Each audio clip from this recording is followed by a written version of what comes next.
Janasena party ప్రారంభించి 12 సంవత్సరాలు పూర్తయ్యాయి. 2000 మార్చి 14న మన తెలంగాణలోని హైదరాబాద్లో ఈ పార్టీని స్థాపించాం.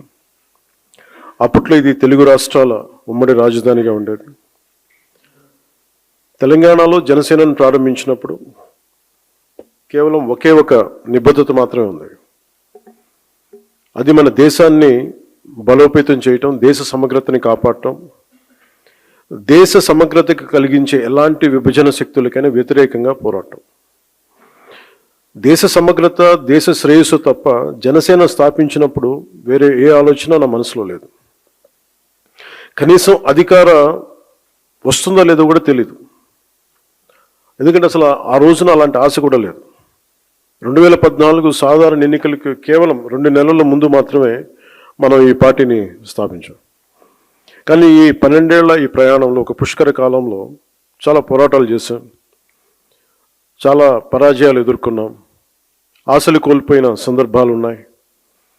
అయినప్పటికీ మన అందరం నమ్మే ఒక బలమైన సిద్ధాంతానికి కట్టుబడి మారుతున్న సామాజిక రాజకీయ పరిస్థితులకు అనుగుణంగా మన 7 ప్రాథమిక సూత్రాలను బలంగా పట్టుకుని నిలబడ్డాం. అత్యంత క్లిష్ట సమయాల్లో కూడా వాటిని వదలకుండా ముందుకు సాగాం.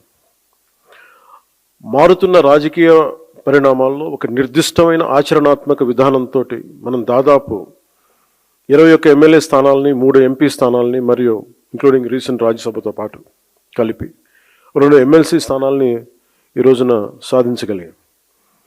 1,00,000 మంది సభ్యత్వంతో ప్రారంభమైన ఈ పార్టీ ఈరోజు ఆంధ్రప్రదేశ్లోనే కాకుండా తెలంగాణతో కలిపి 20 లక్షల పైగా సభ్యత్వాలను చేరుకుంది.